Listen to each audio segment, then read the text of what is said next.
Check out this hand that I played with 6-4 offsuit. We've got the meal of the day, the big blind special, facing 4 limpers, and we decided to check our option with our premium. We're going 5 ways to a flop that comes king deuce 3 all hearts. With no heart and a gutter, we decided to not get pushy into 4 people and check our option. Somehow, checks all the way around, so we're going with the Sam gang to a turn, and the universe decides that it's finally time for some run good as the dealer drops an offsuit 5. We've now got the nut straight, and we only lose to flop flushes, which is super unlikely. Time to build a pot, we bet 20. You only get 1 person to call, and everybody else gets out of the way, so we're going heads up to a river. We really want a nice offsuit brick card, and the dealer gives it to us with an offsuit 8. We've still got the nut straight, and only losing to flop flushes, which I don't expect our opponent to have a whole lot, so we bet 60 for value. We really don't like it, or our opponent min clicks it back to 120. My heart sinks to the floor, and in this situation, I know I'm probably gonna have to call, because if I'm folding the straight here, you know, I feel like our opponent maybe could have like 2 pair or a set trying to play back at us. But if I'm folding the straight here, I think I'm just folding too much, because there shouldn't be a lot of flushes that are playing with this way. Maybe some nut flushes, but I don't know. I decided to make the crying call, and our opponent, of course, turns over queen jack of hearts for the flop flush. I still feel like I had to call though, because I'd only have to call 60 to win a pot that's over 300, and I feel like those odds just such a good price. But okay, so normal people, when they see this, okay, what do they see? They see a swimming pool. What do I see? I see my home, baby! I'm a fish!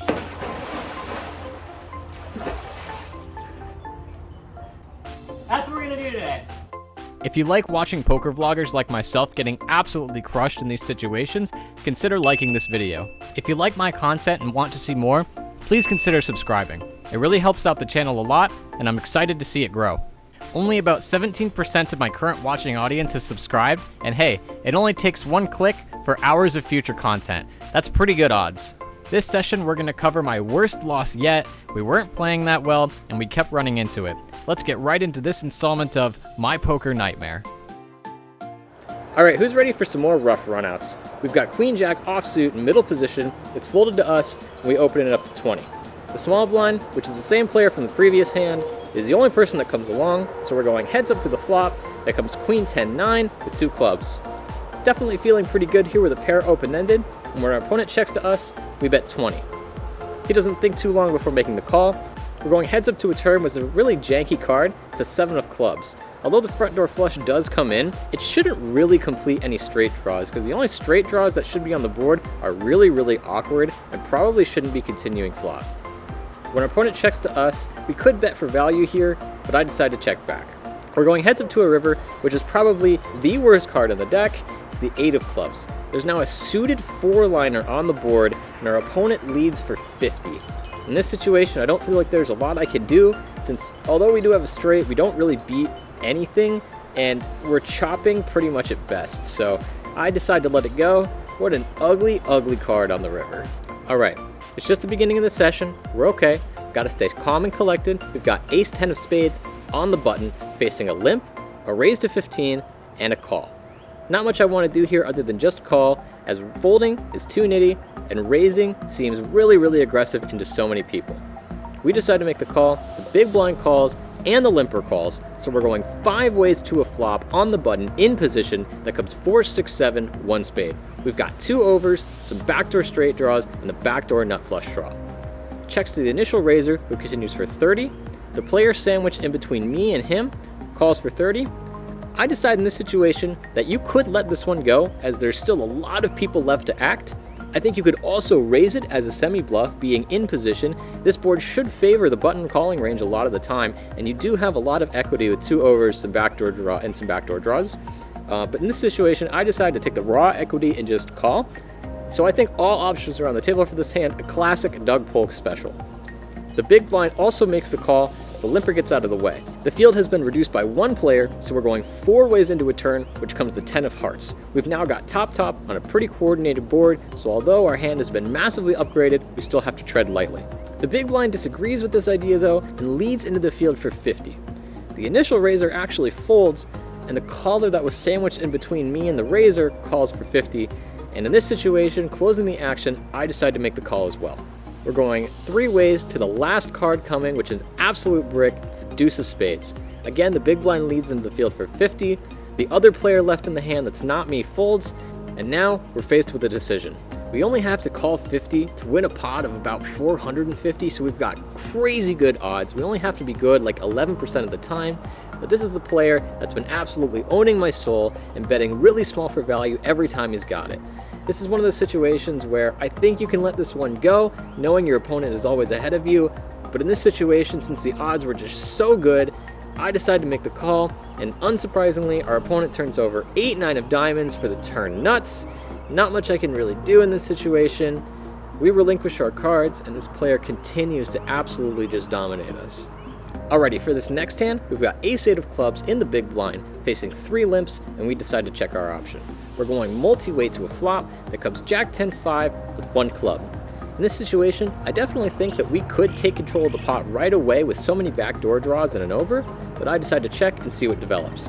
The rest of the players seem to share this ideology, and it checks all around. We're going with the same gang into a turn, which comes a low club. We now have nut clubs, and we want to take control of the pot right away, so we bet 10. We only get 1 caller, and everybody else gets out of the way. I'm really looking to bet a lot of rivers that favor me as an airball, even if we don't improve. The dealer puts out the 9 of diamonds, and I think this card's good enough, so we bet 35 as a bluff. What we don't like to see is when the same player that's been owning us again and again min clicks it back to 70. We know we're never really good with ace high, so we let it go, and this player has the raw audacity to turn over 7-5 of clubs for the lower club draw and 4th pair. Strange play, but I gotta give him props for knowing when to value bet 4th pair. Alright, pocket aces, time to show down a winner, as it's the only winner that we're going to talk about this vlog. We've got pocket aces on the button, facing a cutoff open to 20, and we 3-bet to 65. Initially, the small blind looks like he's counting out raising chips, but ultimately decides on a call. The cutoff comes along too. Would have really liked to see one of these players put in another raise, but we're going 3 ways to a flop that comes ace-6-4. We've got the current nuts. Even better, the small blind leads into the field for 100. Cutoff lets it go, and we decide to set the trap with just a call. The field has been reduced to heads of action only, and the 10 of hearts hits the board on the turn. The small blind slows down and checks, and we gotta go for some value now, so we bet 220. Unfortunately, small blind lets it go, and claims to have had pocket jacks, just trying to see if we had an ace on the flop. Glad to have some chips pushed our way, as it's just about one of the only times this vlog where it happens. You guys have seen the legendary King 4, get ready for the King 6. That's right, we've got King 6 of diamonds in the small blind facing a button RFI to 10.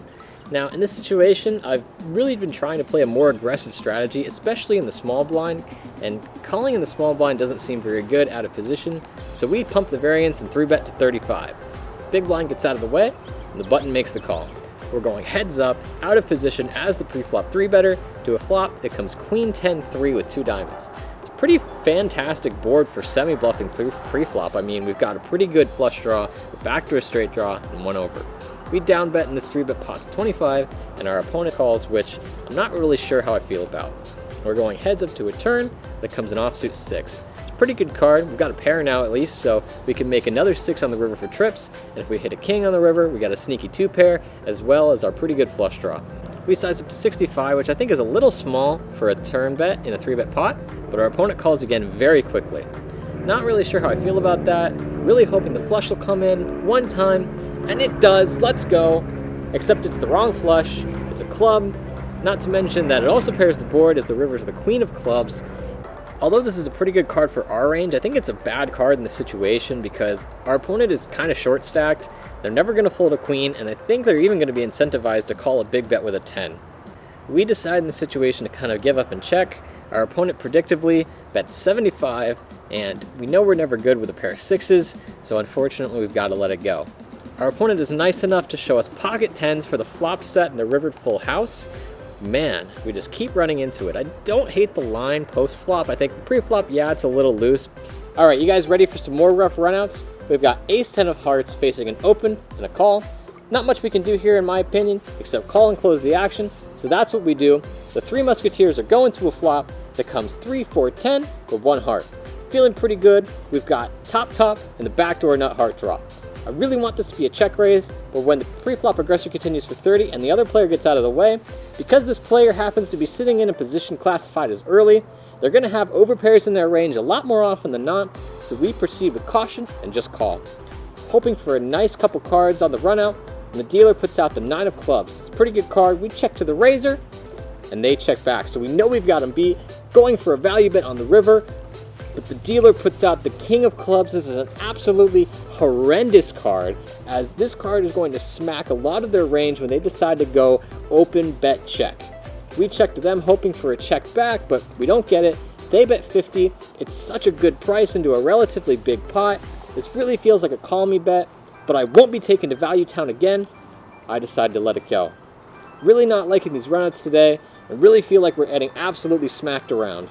Alright, for our next questionable hand, we've got Ace-Jack offsuit in the hijack, facing a button straddle and a small blind limp. In this situation, I decided to make it 30, which in hindsight is just not big enough. If we want to enter this pot, we should be making it something bigger considering the straddle's on and there's a limp, maybe something like 50 or 60. Nonetheless, the button and the small blind make the call, so we're going 3 ways to a flop that comes Ace-Queen 3. We've got top pair and a fairly decent kicker. Small blind checks. When it's on to us, we decide to bet 50 for value. We shouldn't really be beat a whole lot, as the only hands that make sense are ace 3 sometimes, pocket 3 sometimes, and rarely ace queen. Both players make the call, with what I'm hoping is some flush draws and some queen X type hands. To the turn, there comes the 5 of clubs. Pretty good card. Small blind checks, and we bet 100 for value. Small blind makes the call. We're going heads up into the final card, which is another brick. It's the deuce of clubs. Small blind checks for a 3rd time. In this situation, I think we can have better hands to bet for value here. I think we can have sets, ace king, ace queen, and some other 2 pairs like the wheel aces. I think ace jack is a good candidate to check back and take to showdown, so we check, turn over our ace jack, and somehow the same player that's been beating us time and time again shows us ace king suited for a very odd line with top, a very trappy line. I feel kind of grateful though, because if our opponent had opened and played ace king normally, I think we could have stood to lose a much bigger pot. Oh, we're rolling? I mean, there's not much to talk about. What do you want me to say? We bet a crappy top pair on the river into Broadway. I mean, we played it like a fish. No, I just wanted to complain about it. There's nothing really to talk about. It was a bad play. Let's just move on. Can we move on? Move on. Alrighty guys, bear with me. We've only got a couple more questionably played hands to go. And in this one, we've got ace 6 of diamonds in late position, facing a button straddle and a limp. We didn't learn anything from the previous hand, but considering there's so much dead money out there, as the blinds have already folded, and we just got some new players, I want a tango, and I bump it up to 35. The button gets out of the way, the limper calls, so we're going heads up to the flop in position that comes 10-7 deuce with 2 diamonds. Suddenly feeling like a giga genius, as we've got the nut flush draw, 1 over, and the backdoor straight draw. The limper checks to us. In this situation, we down bet to 25. I hate myself for this bet, as it's way too small. There's too much dead money out there on a rather wet board where we block the draw that we want him to have, and he of course makes the call, as he should a lot of the time. We're going heads up to a turn, really hoping to improve, which we kind of do as the dealer drops an offsuit 9. We get closer to that backdoor straight draw, our opponent checks, and with a little more equity, we continue for 80. Our opponent makes the call, so we're really hoping to improve, and the river comes like absolute brick. Now in this situation, although the board has been paired and it should favor the initial better a lot of the time, I know this player and I know that they are not one to fold. They call down very light, so I'm worrying that even a $200 river barrel isn't going to get them to fold any of their paired hands. In this situation, when they check, I decide to give up and check back, and they show us pocket 8s for calling us down correctly when we didn't have it. I feel like I'm getting soul read over and over this entire day, everybody just calling when I don't have it. I'm feeling at this point like I should just leave and cut my losses, but that's when we're dealt pocket queens in late position. Let's go. Time to turn the session around, and even better, the player from the previous hand opens to 25. We 3-bet up to 80, and this player shoves the rest of his stack in the middle. I hate to kick a player while they're down, as this player joined our table with about 1,500 after his table broke, and is only down to about 500 after some run bad on his part.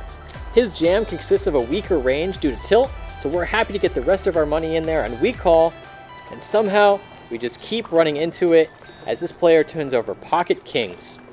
Our opponent is nice enough to give us 2 full boards, so let's try one time to hit a queen across 10 full cards. We don't improve on the first board. Second best all day. Wow, we somehow actually hit the queen on the turn on the second board. But of course, this session is running so bad, our opponent hits the king on the river on the second board for the 10th card, and we can't take it anymore. That's the end of the session. We've got to leave. We rack up, and we get on out of there. Right after that hand, we take the little bit that we've got left of the cage, cash it out, and book our worst loss ever playing 2-5. We lost 310 big blinds playing 2-5 over the course of 3.5 hours of pure pain. I'll let you guys do the math to figure that out. To blow off some steam from the session, my girlfriend and I went out for a lovely date afterwards at Chili's, and we had the whole place to ourselves. We also had this amazing chocolate lava cake.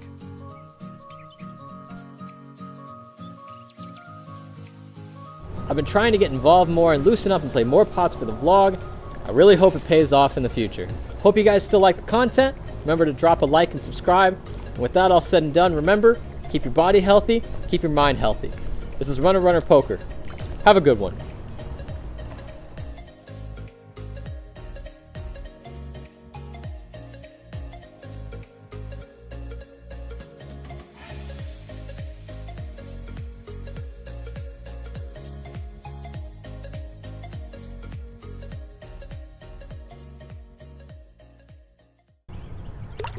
Oh God, falling.